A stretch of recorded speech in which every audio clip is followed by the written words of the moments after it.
해결 첫 번째 문제 가보도록 하겠습니다. 토익 이혜염님께서 질문해 주셨는데요. 해커스 파란색 책에 있는 내용입니다. 라고 하시면서 부분이나 전체를 나타내는 표현이 있었을 때 그때 결국 그 주어 부분하고 동사 부분하고 수를 맞추는 부분이 좀 헷갈린다라고 얘기를 하신 거거든요.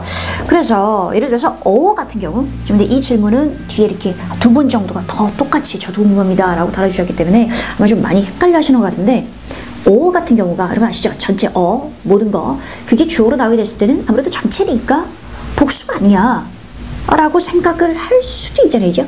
자, 그러나 지금 이분께서 질문하신 대로 잘 보세요. 따져보시면 아주 클리어해요. 모두, 전체, 아니면 some, 일부, 그 다음에 most, 대부분, half, 반이죠. 이 주어로 나오면 사실은 되게 애매해요. 도대체 무엇의 전체고 무엇의 반이고 무엇의 대부분이냐. 그죠? 따져보겠습니다. 학생들이라면 학생들의 전체는 역시 학생들이죠. 그럼 복수가 맞겠죠. 하지만 정보가 있어요. 많은 정보가 있는데 정보의 전체 할 수 있잖아요. 근데 정보는 무슨 명사예요? 불가산 명사죠. 그 불가산 명사 전체라고 해봐야 어차피 불가산이니까 그러면 동사는 뭐가 되겠어요? 단수로 받는 것이 맞겠죠. 그래서 이렇게 뭔가 애매하게 이 단어만 봐서는 단수인지 복수인지를 알 수 없는 대표적인 애들이 뭐가 있다고요? all, some, half, most가 있고 얘들은 of the 이하에 나오는 명사에 따라서 동사의 수가 달라질 수밖에 없다라는 거죠. 정확히 말하자면 뒤에 나오는 명사가 뭐 복수일 때는 동사도 복수어 하지만 단수 명사일 때는 뒤에 동사도 단수로 써야 된다라고 정리를 해주시면 되겠습니다.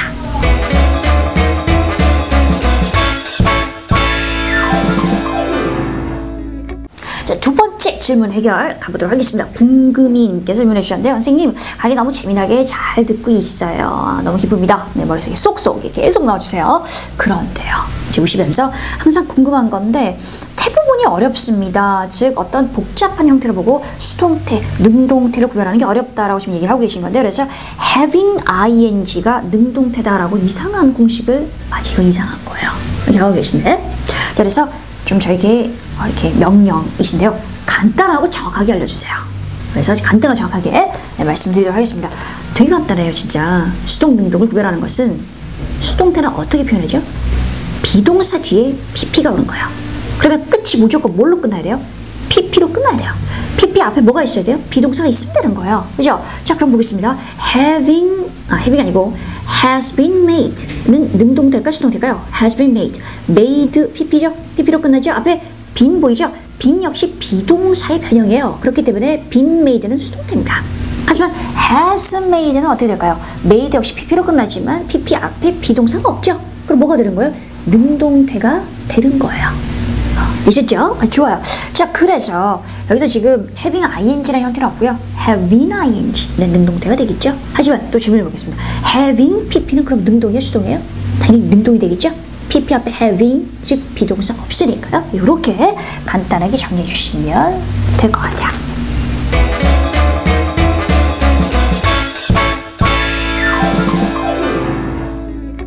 자, 세 번째 문제 해결 들어가도록 하겠습니다. 집에 가자. 님께서 물론 이제 강의 보지 말고 집에 가자 이게 아니었으면 좋겠다는 생각을 좀 해보는데요. 토익 문제집을 보다가 질문 드립니다. 선생님, remaining guests가 남아있는 손님들 있네. 좋아요. 선생님, remain이 자동사라서 그래서 ing 형태를 쓴다는 걸 알겠는데 그래도 남겨진 손님 되는 거 아니냐. 남겨진은 pp 수동의 느낌이니까 remained 되는 거 아니냐 라고 지금 얘기를 하시는 건데요. 저도 똑같은 질문을 가지고 선생님께 찾아가서 제가 어렸을 때 물어봤던 기억이 나요. 선생님께서 좀 당황해 하시면서 아니 자동사는 무조건 ing밖에 안 된다니까 이렇게 얘기하셨던 기억이 선명하게 남아있는데 자, 그래서 제가 먼저 고민했던 사람으로서 말씀드릴게요. 따져보면 어떻게 된 거냐면 remain이라는 단어 자체가 사실은 뭔가를 남기다가 아니고요. 뭐뭐를 남기다가 아니고 남겨지다라는 뜻이에요. 얘가 수동의 의미를 서 갖고 있는 거예요. 그러면 남겨진이라는 의미를 pp를 쓸 필요가 없이 그냥 ing만 붙여도 ing를 붙이면 원래 그 동사의 의미가 그대로 전달되는 거거든요. 그러니까 remaining 자체가 남겨져 있는이 되는 거예요. 아시겠죠? 좋아. 근데 좋아는 좋은데 근데 이렇게 해서 문제 푸는 게 너무 힘든 거예요. 선생님, 그러면 이제 앞으로 내가 단어를 외울 때 얘가 뭔가를 남기단지 남겨지단지 이렇게 다 구별해서 외워야 되나요? 라는 생각이 들잖아요. 더 어렵기 때문에 그래서 제가 이제 말씀드리는 거죠. 즉 한글로 따졌을 때는 마치 수동의 느낌이 돼야 될 것 같은데 무조건 수동을 못 쓰는 단어가 있다. 근데 그 단어들이 그렇게 많지 않다. 그러니까 우리를 헷갈리게 만드는 왠지 수동 될 것 같은데 무조건 ing밖에 안 되는 단어를 제가 정해드리는 것을 외워주시면 문제 푸는 것은 쉽게 풀 수 있다는 거죠. 아셨죠?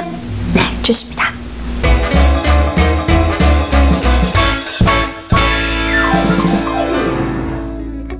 자, 마지막 질문 2호님께서 most와 most of의 차이점이 궁금합니다 라고 질문을 해주셨어요. 자, 그래요. 우선은 제 머릿속에 딱 두 개로 지금 나눠요. 답변이. 하나는 뭐냐면 토익 문제를 풀기 위한 팁이고요.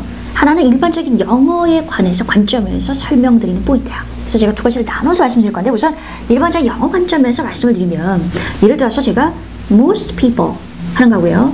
most of the people 하는 거고요. 의미가 달라져요. 제가 그냥 대부분의 사람들은 이렇게 생각하잖아. 혹시 대부분의 사람들은 되게 싫어해. 뭐 이런 얘기할 때 대부분의 사람들은 송중기가 멋있다고 생각해. 뭐 이런 거 있잖아요. 이렇게 정말 일반적으로 얘기할 때는 most people이라고 쓰는 거고요. 하지만 most of the people이 되면 왜 더는 아시죠? 정해진 느낌이잖아요. 그래서 앞서서 우리가 뭔가 말하고 있는 정해진 대상이 있어야 돼요. 예를 들어서 있잖아. 우리 교실의 학생들 다 너무 좋지 않아?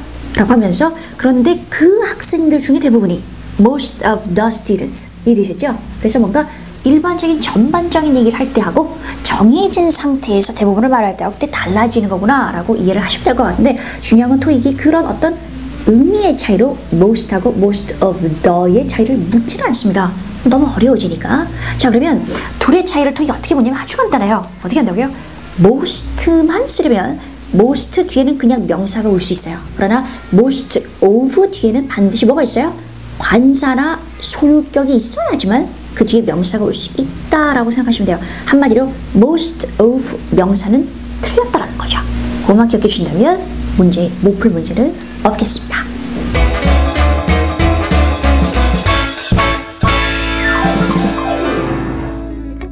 정말 토익을 공부하시느라고 너무 고생이 많으신 사랑하는 여러분, 이렇게 해서 이제 애정물의 마지막 부분이 끝났습니다. 제가 이렇게 쭉 지난 애정물의 목록을 살펴보니까 너무나 중요한 공부 팁들이 많이 있는 것 같아요. 그래서 한번 이렇게 쭉 살펴봐 주시고요. 보시면서 필요한 것이 있으시다면 한번 들어보고 정리해보고 그대로 해보고 하는 시간을 가지시면 좋겠습니다.